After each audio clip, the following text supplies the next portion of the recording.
Hey everyone, it's Brody with Everything Board Games. I'm here with Andrew Birkett with his game Supernatural Socks by Atheris Games. Andrew, how you doing? I'm doing all right. How are you doing? Good. You just had your picture up and it had you with short hair. And now you come up with long hair. So I get that a lot. I look very different, like 10 years age difference with short hair. I think I look 12 there, and I probably look about my normal age of 22 with long hair. But I would agree. every time I do Skype calls or anything, that picture shows up in my email, and people are always shocked to see me in person. They're like, "Wow, you have really long hair and a beard." I'm like, "Yeah, that's what happens over the course of 3 years of not cutting my hair." So you're like, that's what happens when you're working on board games. You just don't have time. yeah, no time to cut my hair. So you're releasing your Supernatural Socks on the 10th. Is that right? Yep. And you've released some before. What number is this? So this is Kickstarter number 3. Our first was Cul-de-sac Conquest. It's a game about annoying neighbors. So I designed that one. And then we came with a second game, Mutant Crops, which we actually licensed from a company in Argentina called OK Ediciones. I'm not good at my Spanish, but it's from Argentina, from Sebastian Koziner. He's our graphic designer, and he has a publishing company there. And it's kind of cool. His wife does all the artwork for their games, and he does all the graphic design and game design. And we really liked the game, so we did that on Kickstarter. And then that actually just started shipping to backers within the last week or two. Oh, so they're just going to get their game here soon. Everyone's going to get excited. Yep, people are starting to get excited. I got my brother backed it, and so I got his copy today, and I was like, sweet. So like they're getting them like today and like. Yeah, the first backer got it December 25th. So apparently Christmas is a day that ships in Taiwan. I didn't know, but I know now. So yeah, people are getting them, so it's exciting. Good. People have already started playing and stuff. So yeah. Now tell us about Supernatural Socks. So I'm weird. I guess I have to start there. So my brother and I used to joke that ghosts were stealing all of our socks, and that's why we could never form pairs. And so I'm sure there's other potential ways that socks get lost, but I'm pretty confident that ghost is the main one. So we always joke that ghost stole our socks. And so I was telling my girlfriend that we had been playing trivia at someone's house at one point in time, and he's like, "They steal our socks." And I was like, "Ghost," all excited, and knew exactly what he meant. And then he went on to the next question, and everyone was like, how the heck did he know that was what the answer would be? And so I told her about that, and I was like, you know what, I'm going to make a game about that. So then I wrote on my whiteboard in my room, I was like, all right, make a game about ghosts stealing people's socks. So then one day I kind of just came up with all the card ideas, and the next day I was going to a convention. I wrote all the cards on sticky notes in my former business partner's car on the way to MegaCon in Orlando.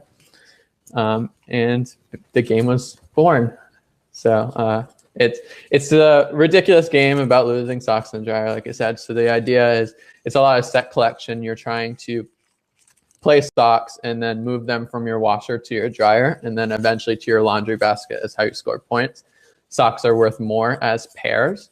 So you're trying to get good pairs of socks, and different socks have different abilities. So like one ankle sock is lonely, and so it finds a sock in a lost sock pile. And there's all these silly abilities. Dress socks are all business, so they go straight to the dryer. So you can lose it in the washer, the dryer, or go into the basket. Like there's different areas you can lose them. Is that? So basically, you play 3 cards face down, and then there's 3 basic phases of the game. So the first phase, all players simultaneously play 3 cards face down in front of them. They reveal them in turn order and move them to their respective areas and play out their abilities. So like if they have dress socks, they go straight to the dryer. So then they're already in their dryer, and pretty much most of the cards that affect the game only affect the washer. So they're like safer, but they don't get as many points. Then all players go around and do that. Once they do, they draw up ghost cards depending on the socks they played. So if you play a pair, then you only get one ghost card. If you play 3 random socks, or I guess instead of just saying a pair, if with different card names. So if I play 2 mismatched socks, they're considered a pair even though they're mismatched just by the name being the same. And then so I would get 1 ghost card, or I could get 2 ghost cards if I played 3 socks with different names, basically. Then you can play the ghosts in turn order, and the ghosts just affect the game in some way. So you can steal a sock from someone, throw their sock in the lost sock pile. You can get cards from the lost sock pile. And any cards you obtain, you don't use their ability, but you place them directly in your washer that turn. So you can potentially get some more points coming up. So the ghost cards are essentially attack, and do they defend some things? So you can defend yourself. So there are some defensive ghosts. There's one called Defensive Dave. All my names for the ghosts are alliterations because I'm obsessed with alliterations. It's just something. All my game names are alliterations too. So that's just something I started. I told people I'm going to do every letter of the alphabet. So I started with Cul-de-sac Conquest, Supernatural Socks. I have one coming up called Whole Shot Heroes. It keeps going, but every letter eventually. Goals. And so, yeah, so that was the idea of Supernatural Socks is then you go and play the ghost cards. Everything moves at the end of the turn. And once the things in the dryer move over to your laundry basket, you score their points. And then everything from your washer moves to your dryer. That's a typical cycle. And then, wash, rinse, repeat kind of thing. Awesome. So I'm guessing this has been play tested, and you kind of, figured out that like you said, the business socks are easier to get there, so they're worth less points and everything. The party socks, might have to be a little rougher because they're, I don't know, going through more things and get more. I don't know. So there's toe socks, and they're stinkier, so you have to leave them in the washer 2 cycles. Oh, yeah. Okay, 2 cycles in the washer. That makes it. My wife just washed my shoes, and she said she had to do like 3 cycles. So.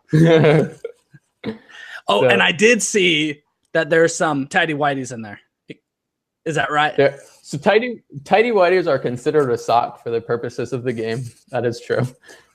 So tidy whities are a negative card. They are only ever played on other people, and you play a tidy whitey into their washer, and they get -2 points if it ever reaches their dryer. And there's ways that they can throw the tidy whities back into someone else's washer. So you can use a dirty sock. Dirty socks go straight to any one player's dryer. So you can play it on yourself, and it moves everything back to your washer. So it means that you don't get points that turn. But it allows you to move everything back. So sometimes it can be used as a positive so that you gather more pairs of socks. So you get more set collection bonuses. And you can also throw the tidy whities back on someone else. Once they go back to your washer, you throw them to whoever you want.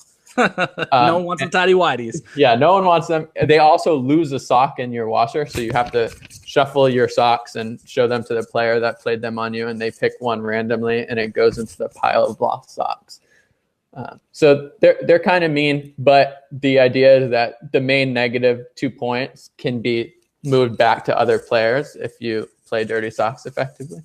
And then all the cards are, well, or at least a majority of them, like the dirty socks can be played on yourself. So it can be a positive to you, or you can play it on someone else as a negative to them, of meaning that they have to move everything back to the washer. And then if they have like toe socks, then it takes 2 turns for them to wash them again. So it took them a long time already, and now they're useless and they're not going to score points for a while. So here's a question. You had an expansion for Cul-de-sac Conquest. We made one expansion with the game, and we're actually working on another one now. So what's the one I read about? The I don't know. It's not safe for work. Crazy annoyances.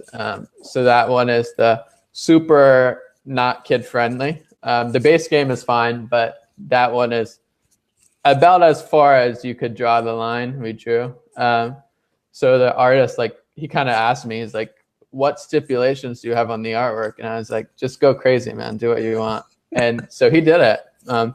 So I don't know who's weirder, me or him, because I made up all the card ideas, but he really illustrated them further than I think I would have went. So they're fun. Now going back, my question is there going to be a Supernatural Socks not safe for work. You know, you can't go as crazy probably. And I haven't played Cul-de-sac Conquest to know, you know, exactly that. But I'm thinking the same idea might, you know, be able to put in this one. So that could be a possibility. Currently, I don't have any plans for that. Most of the expansions that I've thought of for the game add complexity stuff. So you do have some expansions. Yeah. So the idea for Supernatural Socks, I want it to be really simple and quick and fun. So it's in the 15 to 30-minute realm. It has light take that elements, but like I said, I wanted to subvert where some of the take that elements you can do to people, and it actually is a positive for them instead of a negative if they play it right. So like you can break someone's dryer, and if they know how to use that, they can build up more pairs of socks because of it and score more points. But it could be used as a negative to kind of derail them from getting points if you play it at the right time so that they don't score as much points. So depending on how people play, they might accidentally give someone a benefit and trying to intend, obviously, to destroy them. So again, this is coming on the 10th.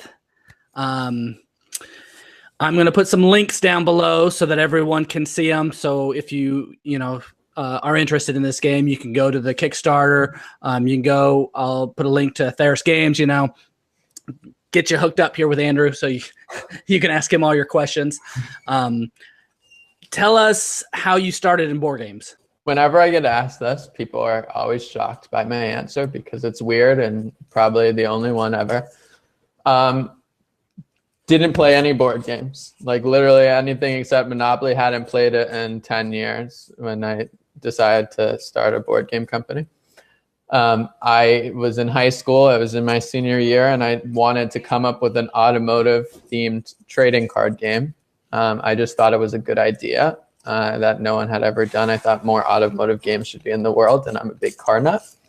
So I was like, all right, I'm going to make this game. So then I went and started like researching, doing a business plan and all that stuff, and then quickly ran out of money and pivoted and made Cul-de-sac Conquest instead of the original game and put that on Kickstarter. It did well, and then I started getting more involved with board games and playing a lot more board games while we were developing Cul-de-sac, and just really fell in love with the industry and the people in it and the games and all that kind of stuff. So then here I am. Well, that's crazy. You know, that's like, you know, you probably don't hear your story too much. I always hear, you know, oh, I played board games, you know, since I was little. Like, you know, that's my story. You know, it's you know, kind of interesting to get someone who doesn't have that background, but is still, you know, look at you making games, you know? Yeah, it's definitely weird. And I think I have experiences that I think helped lead me into like, oh, this makes sense. So like I've always been a writer, and like I said, my brother and I always came up with crazy stories. And so Supernatural Socks was one of them, and we didn't know it was ever going to turn into a game, or that was something I would think of 10 years later. But it did, and now that's a thing, so that's cool. But it's one of those things where it was like, I think a lot of my writing experience and wanting to have other creative outlets helped a lot with wanting to design games once I realized that the industry was so cool and that there are so many games other than the Monopoly-esque and the mainstream stuff. When I started playing, I think the first game I played that I was like, whoa, okay, board games are cool, was I played Smash Up at a board game event at the University of Florida when I was going to school there. I was like, all right, there's other board games. This is pretty cool. And then they instantly got me on crazy long 2-hour strategy games. I was like, okay. So what are you playing now? You know, what do you like to play? I kind of like everything. With my family, I'm only able to really play lighter filler games. So I play like a lot of Dixit, Deception, Murder in Hong Kong, stuff like that. I played Avalon for a while until I played it a little too much and decided that that's not a game I really intend to play all that much anymore, just because of how many times I played it. But I like longer strategy games, and I don't really have a gaming group for that. So when I go meet with game designers and stuff or go to conventions, I always am like, all right, let's throw into this strategy game. So I demoed Wasteland Express at Gen Con, and I really like that. I like a lot of like heavier worker placement games. And then I actually signed a game with Atheris that is one of my favorite games now after playing it a lot. It's called Ruins of Mars. And so it's based on like a Mancala-esque system. So you pick up cards in a stack and then you play them back down on the board. And the 10 cards in the game are communal. So I can pick up any stack I want in the center of the board and then play out those cards' actions. And you just have to play them on consecutive spots on the board unless you have oxygen, which allows you to skip spaces. And you have to play at the same site you picked up the cards from. So you would have to play one card back down on that site. And so there's 5 sites on the board. And there's other elements, so that you can get radiation if you pick up too many cards and that sort of thing. So it's a negative points at the end of the game, but it also means that you have additional actions per turn. So everyone kind of has the same playing board, but you can play cards in a certain manner that it helps you the most and means that the next player doesn't have a pile that's really as powerful as what you got, basically. The board game community is different, in different places. Mm-hmm.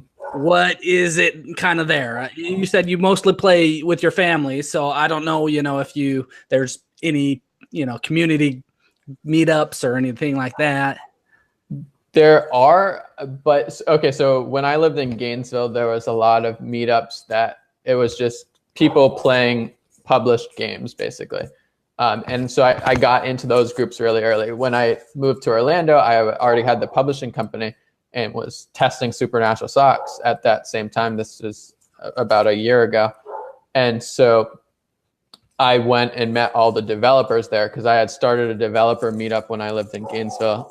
For a very short period of time, I had a retail store selling board games. So sort of a weird thing. I won a business plan competition. I got free retail space for like 6 months. And so I opened a board game store. So that was a thing. And at that board game store, I was like, I have this space. I want to start doing game design more and do more like meetups and get other game designers to Gainesville. So I started having it a weekly thing to meet with other game designers in the community. And then it kind of grew outside. Once the store closed, now there's a bunch of people that weren't even a part of the group when I left Gainesville. And then, like I said, when I moved to Orlando, that was the first kind of group I looked for. I was like, how many developers are here? And there's a really actually big development scene here. And there's some really, really good designers. So JB Howell is one of the more esteemed designers in the group. He has like 7 games published this year. So he's going out there. His probably biggest one right now is Reavers of Midgard, which is coming to Kickstarter from Gray Fox Games. So how is Kickstarter different through these games? Have you had to change how you run your campaign or? So yes, the main takeaway is I think if I launched Cul-de-sac Conquest, the same exact campaign today, I don't think it would have funded. And a lot of that is because I didn't know what I was doing. And so there's a lot of resources, and there were then, but there's even more now of like Jamie Stagmeyer's blogs and James Matthews, all of his resources and all that kind of stuff. But I didn't realize how important some of the stuff was. And I think I kind of had an idea, but it was more of like, I was rushing to get the Kickstarter live because I wanted to see like, will this ever make money? If not, then I'm not going to waste my time on it, kind of thing. So I was more looking at it from the standpoint of like, I know I want to do this game, but should I keep working on it through this angle? Does anyone want it, or should I change the theme? Like, is the theme going to be too out there? That kind of thing.